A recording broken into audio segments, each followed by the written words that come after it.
wrongdoing. Verse 22. Satan didn't have enough. One day the heavenly being came to present themselves again, and we read, and God again boasted about Job, because now Job passed test 1. Amen.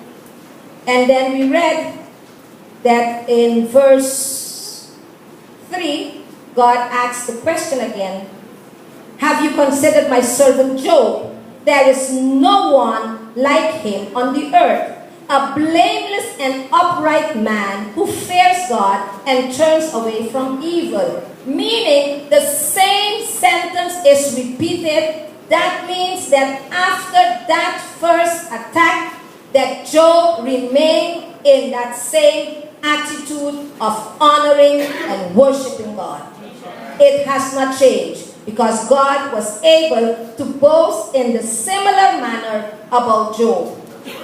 How many of us, after we have gone through situation, remain in the same position?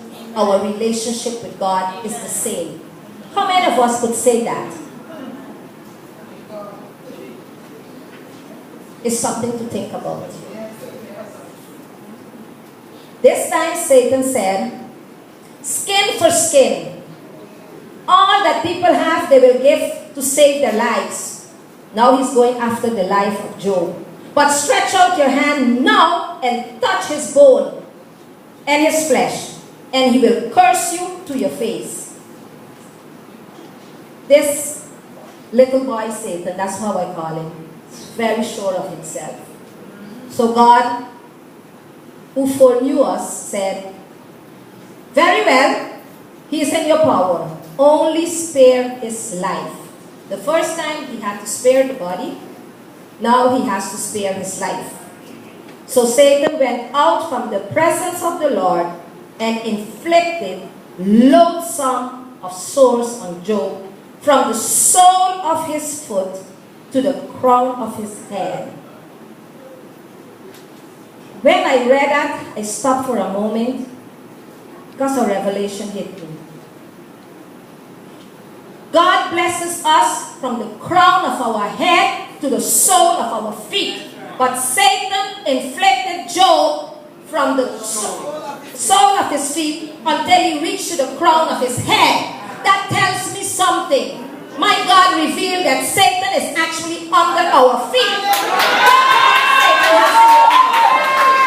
Satan is under our feet. And when he starts coming up and he reaches to the ankle of some of you, you're going to shake him off and put him back under your feet. And you allow him to take over your full body. I'm here to let you know that the moment he moves from under your feet, stand on him, brush him again.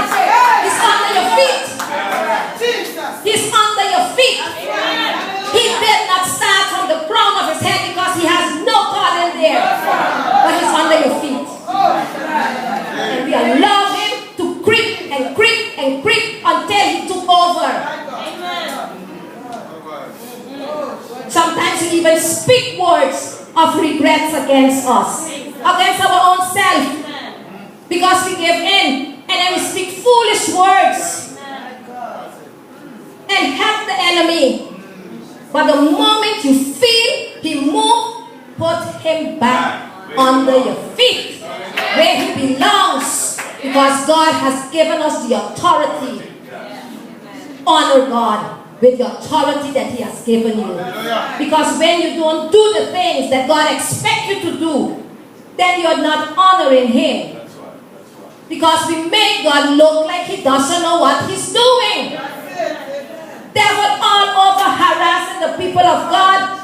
I mean, some things, again, it is not because of checks and balances and about cause and effect. No, God allows things to happen.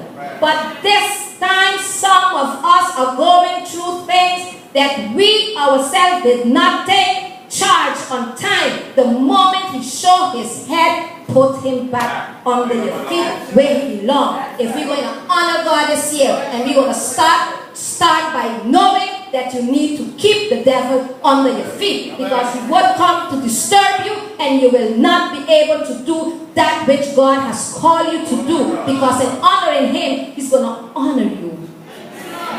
That's what he's behind.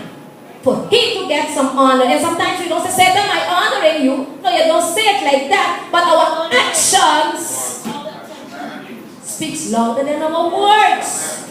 That's why Job said, prevent my sons and daughters have sin in their heart.